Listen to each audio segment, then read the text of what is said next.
Hi, you've left me two comments. This one, you've given up on actually making a living like a normal person at age 35. Another one saying you've given up life at age 35 and given up the opportunity to make real money. I've had the same job for 11 or 12 years. The same job. Not only have I had the same job 11 to 12 years, but it originated in HVAC and I also worked for auto dealerships. We partnered, so that's a pretty normal job. Nowadays, I mainly do data entry for those companies or similar companies, but my job is mostly data entry, which is pretty mundane. It's pretty normal. But I also do social media and that pays my mortgage. So am I complaining? No, I'm not complaining. So that means that I work two jobs and then my husband, he also works full time. So that's three jobs between the two of us. Three. On top of that, my husband's in school full time for graphic design, so that's another. I mean, you just can't get better work ethic than my husband and I. Like, I personally don't feel like people's worth is measured through work ethic, but it is something that's very important to me, and it doesn't get any better than my husband and I. But anyways, this gives me an opportunity to tell the story of how I developed my business and everything. I am not going to tell people tons of details of what I do. Like, I mean, I have my own company. I've paid taxes for years and years. Like, it's not hidden knowledge. But you have to be careful on here, especially being a trans person. I'm not gonna give out my company's identity and stuff like that. I mean, people, I guess, could call and it'd be like ring ring and they'd try to report me and plot twist, I'm the boss. But I don't know. I need to maintain some privacy. But I can tell you how it started, which I love. So anyways, in high school, I had a real problem taking direction, not just in high school, ever since I was a little kid. Back then I just thought it was what my father taught me, which is fuck authority, don't trust authority. However, there's a name for it. It's called ODD. Who would have known? You know what I mean? So growing up, I always had a problem taking direction, especially from authority figures. I had a real hard time with it. That's part of why I ended up in behavioral school. I just really struggled with it. I tried to maintain jobs in which I was a subordinate. For instance, I've worked on construction sites. I have worked in retail. I've worked in sales, like electronic sales. I never lasted more than a month. I can't take orders.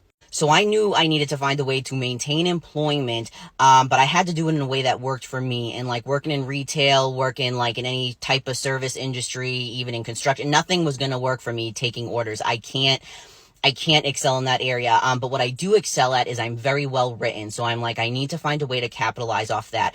And I did. I ended up building a client list. Mostly it was HVAC companies or auto dealerships, and they would pay me to write their press releases and such. And so that's what I did, for a really long time now. I've kind of branched out or whatever. But it has been a long road to get here. I started working for such shit pay, and I'll never forget one of the first jobs I ever had, was I think a professor at a university, and they needed a specific document written about quantum physics. Now, you need to understand, that is something so above my pay grade. I don't know anything about quantum physics. I don't know anything about science in general, hardly, okay?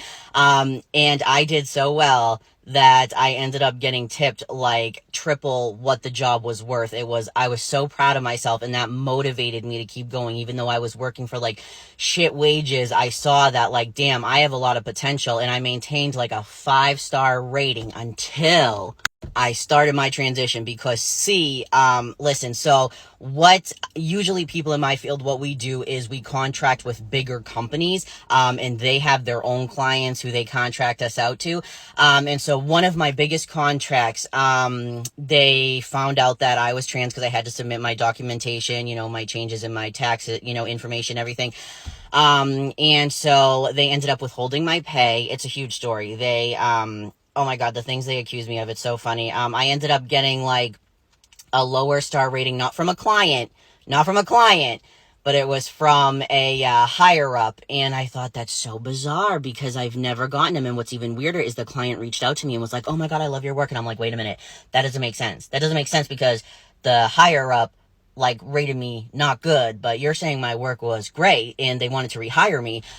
So I knew something was not right. Come to find out, I found out, well, I shouldn't say this is definite, but from what it seemed, it was that like somebody that was higher above me, but not like super above me, they found out that I was transitioning. And I thought it was weird because like even though I have like kind of a feminine voice at times, like they knew I was a trans man. And they kept calling me ma'am constantly, like not just like as a mistake, like constantly. I'm like, that's odd. But come to find out, I think that's what happened. You know, they found out that I was trans. They didn't like it. They withheld my pay. They accused me of a bunch of different things. But my very higher up found out, and she was very good about it. She went in on her day off, released my pay.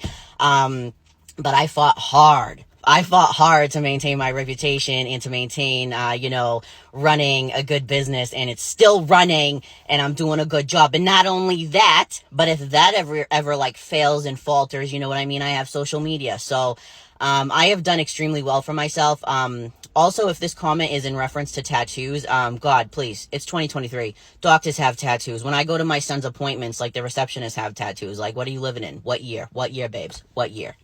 But yeah, that's something I'm extremely proud of because, like, growing up, I still have a hard time taking direction. Like, if you tell me to do something, I'm going to want to do the opposite, like, within reason. And so growing up, I really struggled with that. I could not follow direction. I just could not take demands. I don't like it. It makes my skin crawl. And I found a way to still make a living to support my family, even with having that disadvantage of not being able to take any direction. Like, I found a way to make it work for me. And I'm just extremely proud of myself for maintaining employment for this day. I actually won an award from my mental health facility back in, I think it was right when I transitioned. So 2016, maybe 2015, 2016. Think 2016. I received an award for maintaining employment throughout dealing with like my symptoms of mental health. I maintained employment through a really big manic break. And I'm not saying like people are going to be like, oh my God, that's horrible. We live in a country where you have to do that. Yeah, like agreed, but I'm proud. I'm proud that I was able to do that. I'm proud that I've always been able to, do what I need to do, get it done for my family. Even when I was really struggling. So it's something I'm very proud of. People can say what they want about me. They don't like I'm trans. They don't like I'm fat. They don't like my voice. They don't like my family. They think I parent bad. That's fine, but what you can't do is insult my work ethic or my husband's work ethic, because we are hard-ass workers, and it doesn't devalue anyone else if they're not, but that's a core value very important to us. So thank you for giving me the opportunity to share the story.